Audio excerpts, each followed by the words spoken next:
Eh bien bonjour à toutes et à tous, c'est Eric, j'espère que vous allez bien. Aujourd'hui on se retrouve pour une vidéo très particulière. On n'est pas sur Dofus Retro aujourd'hui, on est sur Temporis. Alors Temporis 4, qu'est-ce que c'est? C'est l'avènement des parchemins anciens. Je vais vous expliquer très brièvement ce qu'est en fait le but de ce Temporis. Après je vais vous présenter mon personnage et mes objectifs sur ce Temporis là. Au départ on commence à un Carnam, donc avec le tutoriel. On a un actif et un passif, mais on n'a pas de sort. Donc le passif en fait c'est tout simplement en fait quand je fais une première attaque en mêlée, j'ai 10% de dommages en plus à distance, mais j'ai moins 10% de dommages mêlés. Si je tape à distance, je vais avoir 40% de dommages mêlés à la prochaine attaque, mais 10% en moins de dommages à distance. Ça a l'air compliqué comme ça, mais vous verrez que c'est très simple à comprendre. Ensuite, mon premier sort, c'est demi-tour. Demi-tour, par exemple, sur un adversaire ou sur un allié, il va nous faire reculer d'une case par rapport à lui. Bien sûr, il faut être au corps à corps pour lancer demi-tour. Il n'y a pas de PO. On commence avec cet actif et ce passif, et les cacs. Donc le coup de poing en gros. Ensuite, au fur et à mesure de l'avancée, on va drop des sorts. Vous allez garder les sorts, par exemple si vous voulez jouer un élément particulier, vous allez garder plus les sorts, par exemple R, moi j'ai gardé R. Mais vous voyez que j'ai d'autres sorts parce que j'ai d'autres modes. Je vais avoir un mode feu, un mode terre, un mode eau et un mode R. On va surtout parler du mode R là dans cette vidéo. Au fur et à mesure des combats, vous allez drop des stuffs, des sorts et vous allez pouvoir utiliser les sorts qui vont se monter eux-mêmes. Donc par exemple, vous voyez, là on va commencer sur la panneau à bras. On va regarder sur quel monstre il est récupérable. Il est récupérable sur un maître boulet ou sur un fantôme apéro. Vous voyez, il est droppable, vous pouvez drop plein de choses, des sorts, des ressources et des stuffs. Qu'est-ce qui est le mieux en fait pour commencer ce Temporis? Donc moi, c'est comme ça que j'ai procédé. Ça fait quelques jours que j'ai commencé, j'ai pas voulu commencer dès le départ avec tout le monde. J'ai préféré attendre que la hype,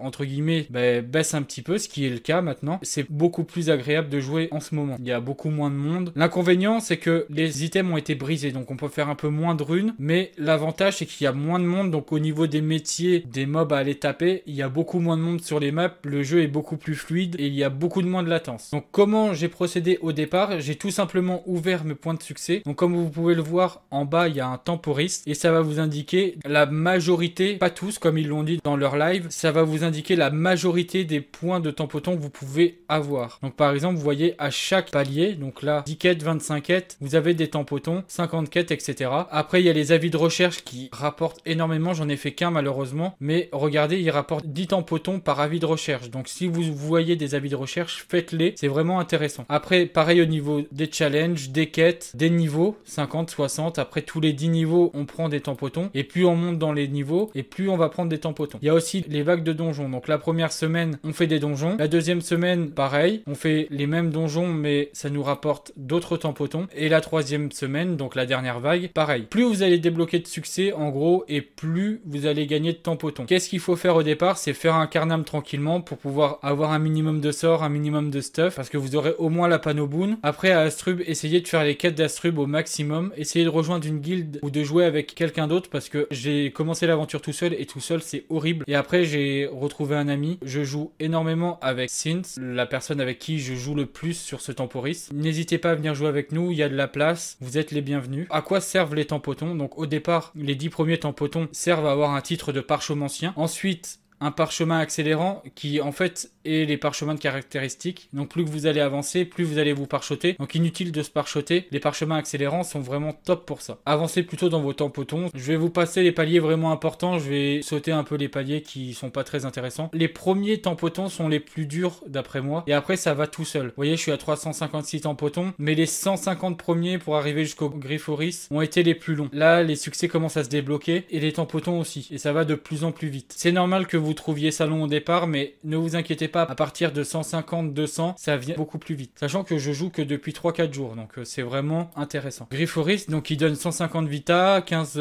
de tous les éléments et 2000 pods. Ensuite, il va y avoir les parchemins accélérants à 250 Tempotons. Après, vous aurez des coffres de sorts, des pépites, mais bon, les pépites x10, ça va pas vous servir à part choper du skin. Après, donc à 400, si vous aimez les attitudes, il y a une petite aptitude, et je vous la montrerai dans une prochaine vidéo. Après, donc il y a quelques sort. Pareil, on continue sur les parchemins accélérants. À 650, on va avoir l'infantile. Donc 180 vita et 20 partout avec 2250 pods. Les pods sont intéressants parce qu'on drop énormément de stuff, de ressources. Après, il y a encore des parchemins accélérants. Après, il y a la panneau griffonnée un peu plus loin qui est vraiment stylée. Donc si vous n'avez pas d'apparat, vous pouvez attendre tout simplement de débloquer vos tampotons. Vous voyez là, il y a un super beau bouclier griffonné. Il est vraiment très très beau. Grifforiste le Glorieux, vous voyez à la fin, c'est énormément de tampotons, 4150. Mais comme je vous dis, au bout d'un moment, les tampotons se débloquent très facilement. Et quand on regarde en fait les paliers, vous voyez que c'est pas infaisable et que ça peut se faire très très vite. Le Grifforiste le Glorieux, c'est 500 vitalité, 100 partout, 1 PM et 4000 pods. Vous voyez, c'est un montillier qui vaut le coup en fait de faire les tampotons. Et après, vous pouvez avoir le Dofus Ocre. Donc vous embêtez pas à faire la quête du Dofus Ocre. Après voilà, vous avez un diplôme de prophète. Vous allez avoir le titre de prophète éphémère. Et à la fin, la colère du Yop, parce que apparemment les portails et la colère du Yop sont les sorts les plus recherchés. Donc ils ont mis la colère du Yop à la fin. Personnellement, c'est pas le sort auquel j'aurais pensé. Mais bon voilà. Comment procéder? Tout simplement, faites les succès Incarnam Astrub. Et arrivé à Astrub, lancez 2 quêtes. Et ces 2 quêtes en fait qui vont vous faire des donjons. Donc il y en a une qui se lance au donjon champ et l'autre qui se lance à l'épicerie d'Astrub. Quand vous arrivez à Astrub, allez directement lancer ces 2 quêtes. Comme ça après, vous avez déjà ces 2 quêtes de lancer. Quand vous allez faire le donjon, vous aurez juste après à les valider auprès de ces PNJ là. C'est des quêtes et des succès qui rapportent énormément, que ce soit en XP et en Kama. Là je vais vous présenter un peu mon CRA. Donc mon CRA est 94. Comme je vous dis, j'ai pas vraiment rush l'XP, j'ai vraiment plus rush les succès et les tampotons. Là je suis à 356 tampotons, je suis à 1800 succès, je vais très vite arriver à 2000 parce que c'est vraiment ce que je rush le plus. Parce qu'après les tampotons vont arriver petit à petit, j'ai pas besoin de rush les levels etc.